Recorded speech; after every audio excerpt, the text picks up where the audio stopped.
na percepção da minha esposa, o Bolsonaro teve um burnout. Esse é o ponto. Isso é um ponto muito importante. Muito, porque a inércia não foi só de parte da tropa, foi dele também. Falta de liderança. Não, houve uma ausência de pronunciamentos. Não, houve uma ausência. As pessoas acham que é a ausência de pronunciamento. Se a ausência fosse apenas de pronunciamento, tava tudo certo. Se tivesse acontecendo as decisões... Porque isso, a ausência de liderança é dada por parte da imprensa, parte do establishment, como um dos fundamentos de que havia um golpe de Estado, porque ele não estava falando nada, ele estava cobertando alguma coisa. É exatamente o oposto. O oposto disso. Exatamente o oposto. Explique. No sentido de que o presidente entrou num burnout, ele entrou numa... Ora, eu posso falar, eu tenho muitos interlocutores pessoais com o presidente e ele não conversava com ninguém. O presidente não conversava com ninguém. Aquela imagem... Ora, tudo que você precisa numa situação de crise é a força, é demonstrar força. A liderança precisa mostrar força. Se você tá numa situação de crise, você é um militar, você é um coronel, você olha pra dentro, tá o seu general chorando e calado dentro do banheiro, você olha e fala, porra, tô roubado. Acabou, tô roubado, o que eu faço? Então era muito difícil, e esse é o ponto de defesa aí que eu faço do alto comando. Era muito difícil que eles fizessem qualquer coisa quando o comandante em chefe, e chefe do Poder Executivo, portanto, né? E chefe de Estado. E chefe de Estado, tava chorando no banho, sem falar com ninguém. E errático. Então, e não dá pra culpar, porque o que esse cara passou é uma coisa assim, impressionante. Não posso dizer que eu não sofreria a mesma coisa. Nem sei se eu aguentaria. Exato, melhor dizer. Talvez poucas pessoas aguentariam o que o presidente Bolsonaro aguentou. Eu não sei se eu aguentaria, porque esse é o tipo de coisa que você só sabe quando você passa. Depois de tomar uma facada, cirurgias, tem uma série Exato, não, assim, são 4 anos. Olha só, meu avô sofreu muito com o presidente, muito. Eu acompanhei, eu vivi isso dentro de casa e vivi a repercussão disso ao longo do tempo. Mas eu posso dizer que o que o Bolsonaro sofreu, e olha que meu avô foi o cara que teve que fazer a abertura, então ele teve que, assim, fazer uma transição pacífica, lidando com problemas de dois lados. Né? Os militares que não queriam abrir, atentado no Rio Centro, né? Assim, e pressão da esquerda, pressão por diretas. Assim, como fazer o processo de forma pacífica? Pô, foi muito duro. Crise internacional, Reaganomics, olha o choque, foi um governo muito duro, o governo Figueiredo. Mas o que o Bolsonaro sofreu, eu não acho que nenhum presidente da história tenha sofrido. Agora, eu queria resgatar... Mas só desculpa interromper o senhor coronel, mas especifique o porquê, pra gente dar pro público mais... eu queria resgatar justamente essa sua pergunta, porque ele falou muito en passant, talvez o pessoal não tenha pescado.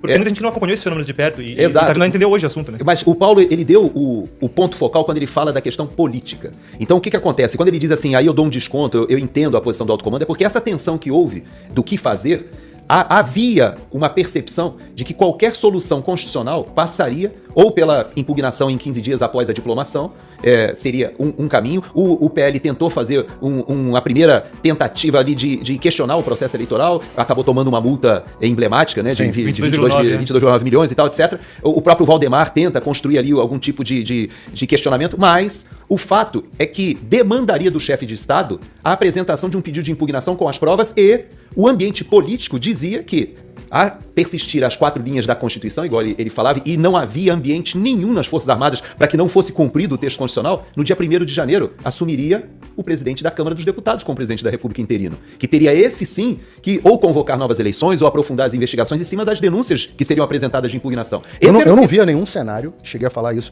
publicamente no ar, e o Gerson concordando comigo, nenhum cenário onde o presidente, no dia 2 de janeiro ou no dia 1 de janeiro à noite, fosse Jair Bolsonaro. Nenhum cenário constitucional. Então, qual era a solução para isso? Talvez fosse essa. Essa era a discussão que precisava ser feita, inclusive com respaldo político. Como não havia respaldo político, é possível que parte dos militares do alto comando tenham desistido de qualquer ação porque não tiveram nenhum tipo de... Eu não digo nem não desistido, eles contraindicaram mesmo. Contraindicaram, porque quando você faz o estudo de situação, a forma verdade do militar decidir, você apresenta linhas de ações e algumas até opostas.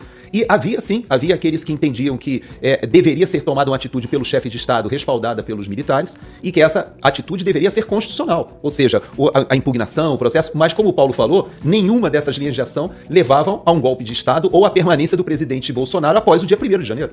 Você pode ver que isso saiu bastante na imprensa, que o próprio Alexandre dizia que tinha confiança em tomar as ações que ele tomava, porque ele ouvia dos interlocutores que ele tinha dentro do alto comando, e tem, hoje direto, né? Hoje o comandante foi indicado por ele. Então, é mais direto. Mas ele tinha certeza de que nada seria feito. Ele sabia, ele conhecia os cenários. Por isso que essa versão do golpe de Estado ela é mais falaciosa, mais hipócrita. Então, por que todo mundo fala da desinformação da direita, mas eu acho que a falta de clareza que se tem sobre os contrapontos existentes a respeito do que aconteceu ali é cabal, assim. Teve um golpe de Estado e aí tem uma narrativa de direita maluca e que tenta desmentir isso e aí é falha. Eu acho que muita gente recebe essa propaganda e não encontra Não é que não consegue desmentir, é que não encontra os meios pra onde buscar um contraponto e tentar esclarecer esse cenário. Agora, muito da desinformação, e o Paulo, ele tocou nisso na questão do histórico. Desculpa militar. fazer uma parte aqui. Meu Instagram acabou de, durante a nossa live, meu Instagram de 360 mil pessoas acabou de ser bloqueado pelo Alexandre de Moraes. Agora? Agora. O nível de perseguição O nosso tá no ar, Por enquanto tá no ar. ainda tá no ar, pois é. Eu só queria resgatar... É só pra dizer aqui, uma coisa interessante que a gente ouviu, a gente tá num estúdio que é operado por venezuelanos. E os venezuelanos estavam interessadíssimos aqui, falando, nossa, no Brasil fazem isso, porque nem na Venezuela o Maduro consegue derrubar perfil das pessoas. Você tava ouvindo? Eu tava ouvindo, tava na conversa. Ele tava falando antes de você chegar. Na Venezuela, o Maduro não derruba perfil de jornalista no exterior. E, no entanto...